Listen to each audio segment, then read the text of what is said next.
इस मंत्र का जप करें साथ में। अगर किसी को पता न चले, समझ में न आए, अमावस्या के दिन, सुबह में अमावस्या के दिन। अब जो नहीं जानते, अभी से मेरा चैनल है उसके ऊपर ओके करो, सब्सक्राइब करो और मेरे से जुड़े रहो। बहुत सारी बातें ऐसी बताई मैंने। हम आपके कर्म तो नहीं बदल सकते, अपन तो कोई छोटा सा रास्ता, छोटा सा कोई विधान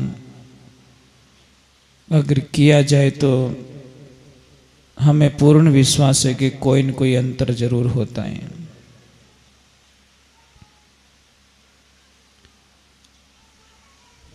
तो कल सबसे पहला उपाय है, अगर आप करना चाहो तो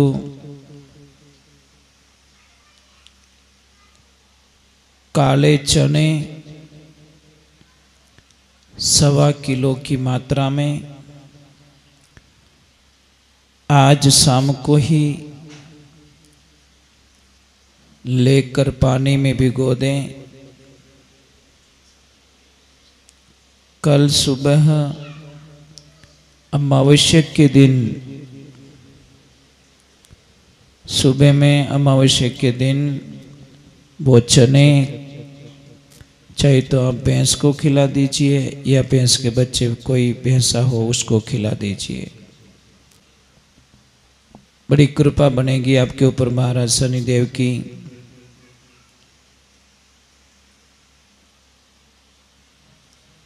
तेल में अपनी परछाया को देखकर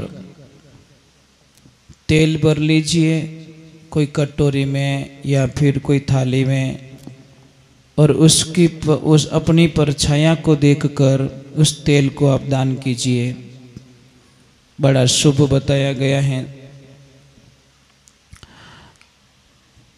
काली वस्तु, काले कपड़े, काले उड़द, लोहा या तिल या फिर तेल से बनी हुई कोई भी सामग्री दान करें, बड़ा शुभ बताया गया है।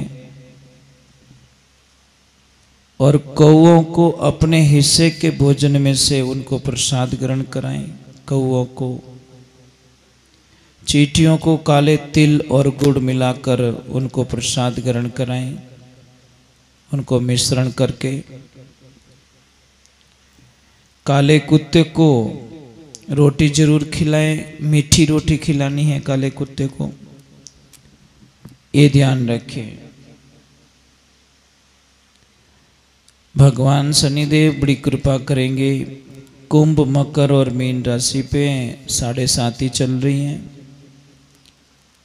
इसलिए उन सभी को हमारी प्रार्थना रहेगी कि ओम शम शनैश्चराय नमः इस मंत्र का जप जरूर कीजिए। शनिदेव बड़ी कृपा करेंगे। कई छोटी छोटी बातें जो होती हैं हमारे जीवन काल में बहुत बड़ा फर्क ला देती है।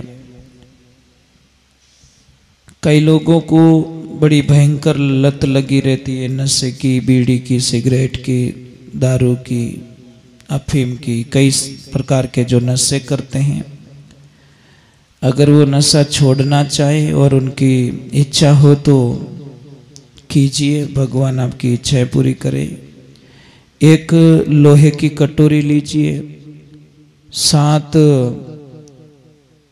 काली मिर्च लीजिए और काली मिर्च को कटोरी में डालकर अपने ऊपर उल्टा वार के उसको घर से बाहर ले जाएं, कपूर से उसको जला दें। उसकी जो राख होगी उससे एक तो नाभि पे तिलक करें और एक कंठ पे तिलक करें और मस्तक पर तिलक करें। बहुत ही फायदा मिलेगा आपको, कल्पना भी नहीं कर सकते आप। शराब कैसे छूट जाएगी। काम होगा, स्लो होगा, धीरे धीरे होगा।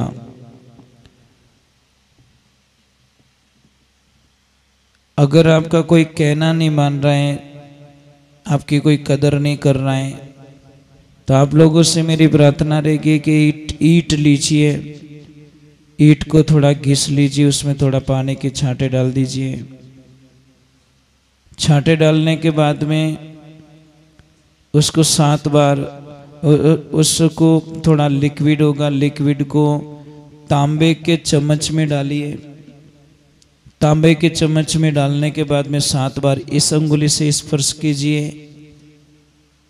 और अपने कंठ और नाभि पे तिलक लगाइए। बहुत ही फायदा लाभ मिलेगा आपको।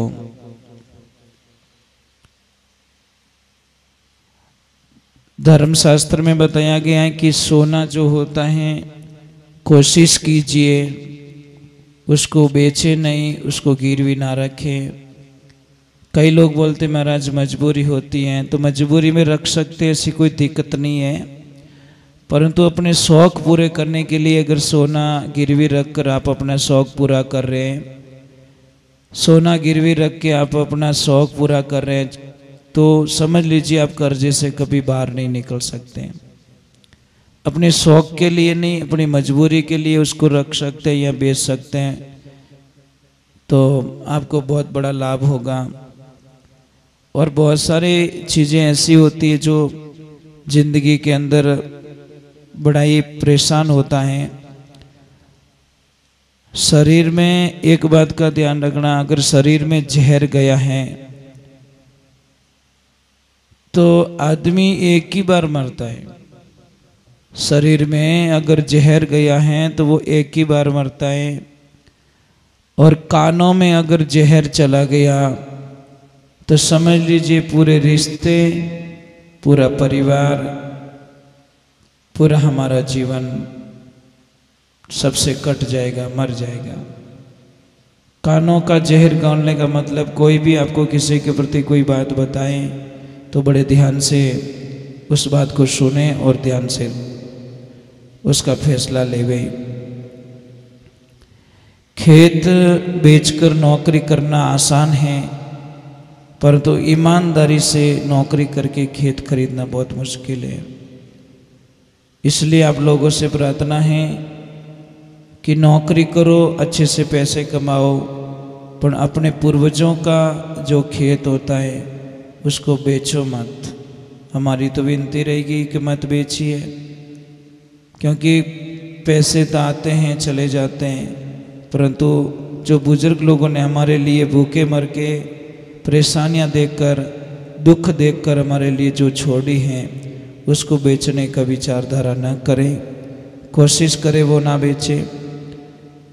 एक मैं आपको एक बात बता रहा हूँ कि बहुत सारे लोग बीमार होते हैं, बहुत सारी दवाएं खाते हैं, बीमारियां पीछा नहीं छोड़ती है। हम आपको ये कभी नहीं बोलेंगे कि आप दवाएं मत लो, परंतु एक बात करें, कोई भी दवा ले रहे हो एक मंत्र जरूर उसके साथ में बोल दें, अच्युतानंद गोविंद,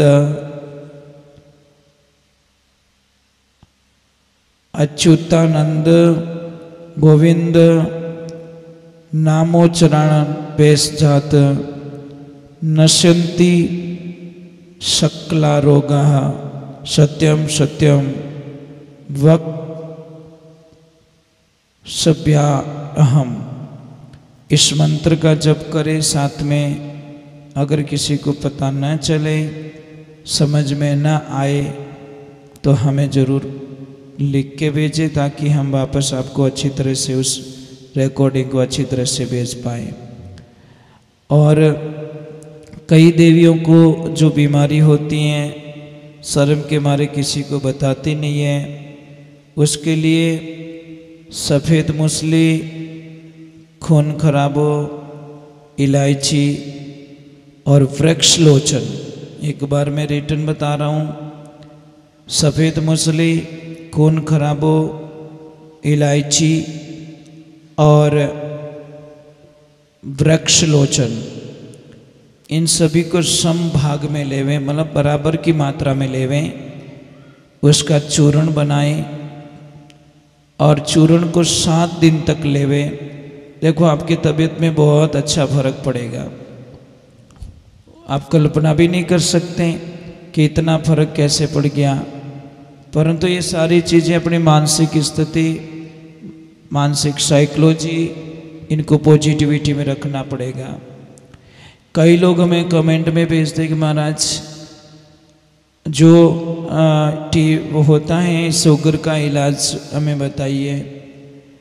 भाई शुगर जड़ से ख़त्म करना तो आपके पास ही दवाएं। आप दिमाग को अच्छी तरह से रखो, पॉजिटिविटी में रखो और हिम्मत रखो। बीमारी ऐसे ही जाती नहीं, बीमारी से लड़ना पड़ता है। बीमारियां ऐसे ही जाने वाली नहीं है। खान पान का ध्यान रखना है। शाम को खाना खाने के बाद में कम से कम 1000 कदम चलना है आप लोगों को। हमारी आदतें इतनी गंदी हो गई कि खाना खाया और तुरंत सो गए, उसके ऊपर कोई भी दवा काम नहीं करती। दूसरे नंबर, हम लोगों को भोजन चबा के खाना है, कम से कम 32 बार चबाना है। हम भोजन करने का हम लोगों के पास में समय नहीं है। इतना जल्दबाजी में हम लोग भोजन करते हैं, खाया खाया खाया, जल्दी जल्दी खाया, भागो भागो भागो। अरे भाई भोजन तो कम से कम थोड़ी शांति से कर लो, दिमाग तो ठंडा रहना चाहिए। हम इतना, कई लोगों को मैंने देखा कि एक रोटी खाते ने वो 1 मिनट भी नहीं लगाते, पूरी रोटी साफ कर लेते। अरे भाई 32 दांत दिए, इसका कोई न कोई मीनिंग है। ये भगवान ने ऐसे ही हमको 32 के काउंट नहीं दिया है। तो भोजन को 32 बार चबाना चाहिए, भोजन के बाद में चलना चाहिए, ठंडा पानी नहीं पीना चाहिए, भोजन समय पे करना चाहिए। ऐसा कोई भोजन ना करे जो शरीर का मान्य ना हो, पचे नहीं भोजन, तो वो भोजन मत कीजिए। परंतु हम ज़बान का स्वाद लेने के लिए पेट की तरफ बिल्कुल देखते नहीं है, यही समस्या होती हमारी। इसलिए आप लोगों से वंदना रहेगी कि मैं तो प्रार्थना करूँगा कि पूरी दुनिया सब सुखी जीवन जिए, सभी की अच्छी ज़िंदगी में अच्छी खुशियाँ आए, यही प्रार्थना है हमारी। और हम लोगों ने कई बातें जो आप लोगों को बता के रखी हैं वो चीज़ें ज़रूर करें। और किसी को भी प्रॉब्लम कभी पीछा नहीं छोड़ती, ध्यान रखना, प्रॉब्लम को सॉल्व करनी पड़ती है। तो आप लोगों से वंदना रहेगी मेरी।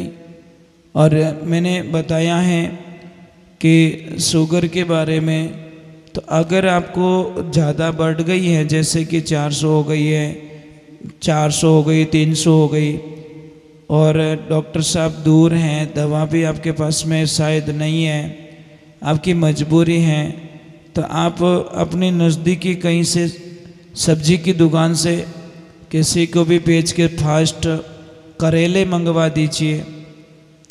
करेले मंगवाने के बाद में उसके टुकड़े कर दीजिए। टुकड़े करने के बाद में उस करेले को एक परात में डाल दीजिए, जो आटा गूंदने की होती है, उसमें डाल दो या बड़े कोई टब में डाल दो, और उसके ऊपर थोड़ा पानी डाल दीजिए। पानी डालने के बाद में उसको पैरों से गूंदना स्टार्ट कर दीजिए। जिसको शुगर बढ़ गई है, तत्काल अगर थोड़ा लेवल लेना है तो आप शुगर को ला सकते हो, कंट्रोल कर सकते हो। तो आपको उसमें आपको एक काम करना पड़ेगा, गूंदना है गूंदना है गूंदना है। 15-20 मिनट या आधा घंटा बाद में देखना आपके मुंह में कड़वापन महसूस होगा। कड़वापन महसूस होगा तो फिर बाद में आप आधा घंटा बाद में वापस शुगर चेक कीजिए, आपको कोई न कोई अंतर जरूर लगेगा। ये हमारा विश्वास है, हमें पूरा विश्वास है कि मतलब कंट्रोल ही मिलेगी आपको शुगर। और एक बात का ध्यान रखें, मैंने बताया भी है, और जो भी देख रहे, लाइव देख रहे हैं, उनको भी मेरी प्रार्थना रहेगी कि अगर किसी की सगाई में थोड़ी अड़चन आ रही, मैंने पहले भी कई उपाय बताए, और जैसे जैसे कोई नया उपाय होता है तो हम ज़रूर शेयर करते हैं। कि अगर आपके परिवार में, आपकी फैमिली में किसी की भी लड़के की सगाई हुई हो और लड़के की सगाई नहीं हो रही है, तो जिस लड़के की सगाई हुई है उसके हाथों से जाकर मेहंदी लगवा दो। लड़की की सगाई नहीं हो रही है तो किसी भी परिचित में अगर किसी की सगाई हो चुकी है तो उससे जाके मेहंदी लगवा दो। हमें पूरा विश्वास है कि आपके पास कोई अच्छे समाचार आएंगे, ऐसे मैसेज आएंगे। और मैं आपसे वंदना करूँगा, संसार के अंदर सबसे बढ़िया जो साधना है वो है अच्छे बोलो, मीठे बोलो, प्रेम से बोलो। एक ही दिन याद रखो, हमको जीना कितना है, कितने दिन जिएंगे, कल का भी भरोसा नहीं है। कल की बात छोड़िए, एक पल का भी भरोसा नहीं है। हम कई बार कहते कि वही रात को सोया था, सोता ही रह गया। किसने बोला कि पानी पीता पीता कोई आदमी मर गया। कोई बोलते हैं कि बैठा बैठा गाते गाते कोई मर गया। कई को देखा है कि पैसे गिनते गिनते मर जाते हैं। कई को देखा कि फ़ोन पे बात चालू है और चालू चालू में लोग चले जाते हैं। इसीलिए आप अपने आप को इस शरीर का, इस जीवन का अहंकार मत कीजिए, क्योंकि एक पल भी हम किसी से खरीद नहीं सकते। आज जिया वो हमारा जीवन था, कल के बारे में कोई पता नहीं है। इसलिए आप अच्छे रहो, बढ़िया रहो, मीठे बोलो। और शनि जयंती के उपलक्ष्य में आप सभी को मेरी लाख लाख बधाई, करोड़ करोड़ प्रणाम आपको। और शनिदेव आपकी ज़िंदगी में बहुत खुशियाँ लाए, बहुत आनंद लाए। यही प्रार्थना के साथ में मैं अपनी वाणी को यहाँ पे विराम दे रहा हूँ। जय श्री कृष्णा, जय श्री राधे, जय गौ माता की। कल अमावस्या है, आप पूरी कोशिश करना। सोमवती अमावस्या है और शनि अमावस्या है, इसीलिए पूरी कोशिश करना। खूब दान पुण्य करना, खूब गायों को चारा खिलाना। और एक मेरी प्रार्थना रहेगी कि भाई आप थोड़ा जहाँ पे भी दान कर रहे हो वहाँ पे थोड़ा देखिए। अगर व्यवस्थाएं ऑलरेडी हैं तो जहाँ पे नहीं है वहाँ पे करने की कोशिश कीजिए, क्योंकि कहीं कहीं पे तो इतनी व्यवस्थाएं हैं कि हम कल्पना भी नहीं कर सकते। और कहीं पे भी तो बिल्कुल ही व्यवस्था नहीं है। चारे के लिए गायों के लिए तकलीफ़ पड़ रही है, कहीं पानी पीने की जो तकलीफ़ पड़ रही है। आप लोग एक आदमी नहीं कर सकते हो तो 10, 15, 20 आदमी का ग्रुप मिलके भी आप मतलब देखिए, अगर गाय माता से सच्चे मन से प्रेम करते हो तो एक बात दिमाग से निकाल दो कि ये तो वहाँ की गाय और ये यहाँ की गाय, ये हमारे गांव की गाय नहीं है, ये हमारे वहाँ की गाय नहीं है। आप लोगों को ये जब तक दिमाग से बोझ नहीं निकलेगा, आप गाय माता की कभी भी सच्चे मन से सेवा नहीं कर पाओगे। क्योंकि हमको देखना है, अपनी और पराई दो गाय माता हमको कभी नहीं दिखनी चाहिए। आपको भगवान ने व्यवस्था दी है तो आप दूसरे गांव में भी आप वहाँ पे भी जाके गाय माता को चारा डालिए। पानी नहीं भराए वहाँ पे पानी का टैंकर खाली करवा दीजिए। कहीं जंगल के अंदर आपको ऐसा फीलिंग हो रहा है कि यहाँ पे जंगली जानवर हैं, उनको पानी पीने के लिए बहुत लंबा जाना पड़ता है, बहुत लंबा सफ़र करना पड़ता है, तो आपको थोड़ा सा फीलिंग होवे तो मेहरबानी करके कहीं पानी की व्यवस्था करवा देना। भगवान आपका खूब भला करेंगे। हमने हमारे लिए बहुत सारी बिल्डिंगें बनवा दी हैं, हमारे लिए एसी रूम बनवा दिए, हमारे लिए सोफ़ा सेट बनवा दिए, हमारे लिए अच्छी कारें खरीद लिए। थोड़ा जीव दया भी हमारे दिमाग में होनी चाहिए। और आप लोगों से एक और वंदना है, एक पंथ दो काज कर सकते हैं। हम अभी जो भी पेड़ पौधे लगवाएं, हम जो भी पेड़ पौधे लगवाना चाहें, तो आप लोगों से वंदना है कि वो पेड़ पौधे ऐसे होने चाहिए जो फ्रूट हो, उनके ऊपर फल लगते हो। तो फल लगने पर हजारों पक्षी जो जंगल में रहते हैं उनको भी पेट भर जाएगा और लोगों को छाया भी मिल जाएगी और हमारा पर्यावरण भी शुद्धिकरण में जाएगा। ज़्यादा से ज़्यादा फल वाले जैसे उमन का पेड़ है, जैसे आम का पेड़ है, वट वृक्ष का पेड़ है, तो ये कीजिए आप। फल फ्रूट वाले पेड़ों पर हजारों पक्षियों को एक खाना प्रसाद बन जाता है और उनको प्रसाद मिलता है। हम पेड़ लगा रहे पर पेड़ के साथ साथ में हजारों पक्षियों को भोजन भी करवा रहे हैं। तो आप एक एक पक्षी को तो भोजन नहीं करवा सकते, परंतु पेड़ लगा के हम पर्यावरण प्लस हम पक्षियों की हेल्प कर सकते हैं। जय श्री कृष्णा, जय श्री राम। भगवान आपका खूब भला करे, कल अमावस्या है। आप जो भी दान पुण्य करना चाहो खूब दान पुण्य करना। गाय माता आपका खूब कल्याण करे। जय श्री राम, जय श्री कृष्णा, वंदे गौ मातरम।